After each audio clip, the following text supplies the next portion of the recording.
Hello everyone, welcome back to my YouTube channel. मी आकांक्षा आणि मागच्या व्हिडिओमध्ये म्हणाले त्याप्रमाणे हा व्हिडिओ असेल बाप्पासाठीच्या मखर सजावटीचा आणि त्या 10 दिवसांमधल्या छान सुंदर आठवणींचा.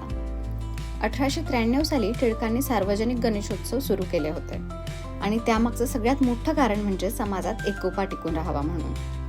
तसंच येथे बाप्पा जरी माझ्या घरी बसत होते तरी मेहनत मात्र सगळ्यांची होती.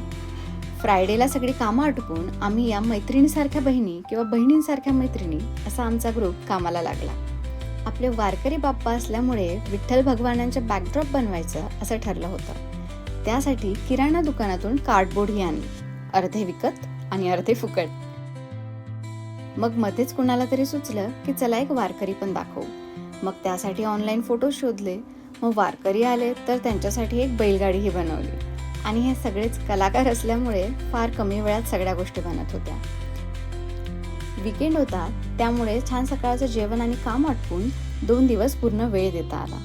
गप्पा टप्पा, खाणं पिणं आणि मस्त चहा यासोबत रोजचा दिवस संपायचा. मध्येच मग इंस्टाग्रामवर रील टाकण्यासाठी काही नाटकी व्हिडिओजही बनवले. सगळ्यांनी सोबत काम करण्यात एक वेगळाच आनंद भेटतो आणि मग बाकी जग सोडून आपण त्या तेवढ्याच विश्वात रमतो.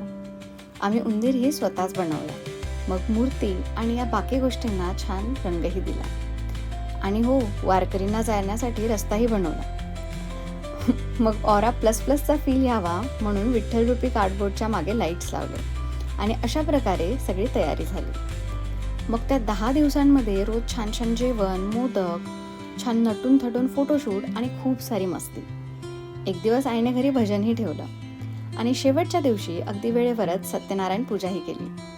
माझ्या आजोबांनीच घरी छान कथा वाचली आणि छोट्या पुस्तकातून वाचताना त्रास होऊ नये म्हणून मग आम्ही लॅपटॉपवर त्यांना PDF डाउनलोड करून दिला. त्यानंतर परत आरती करून बाप्पाच्या हाताला शिदोरी बांधून निरोप दिला. बाप्पाला निरोप देताना दुःख होतं हे मात्र खरं आहे, पण तो पुढल्या वर्षी नक्की येणार हा विश्वासही देऊन जातो. मग परत तीच नवी आतुरता आणि परत तोच नवा उत्साह. असो, लवकरच भेटूया एका नवीन व्हिडिओमध्ये. तोपर्यंत बाय.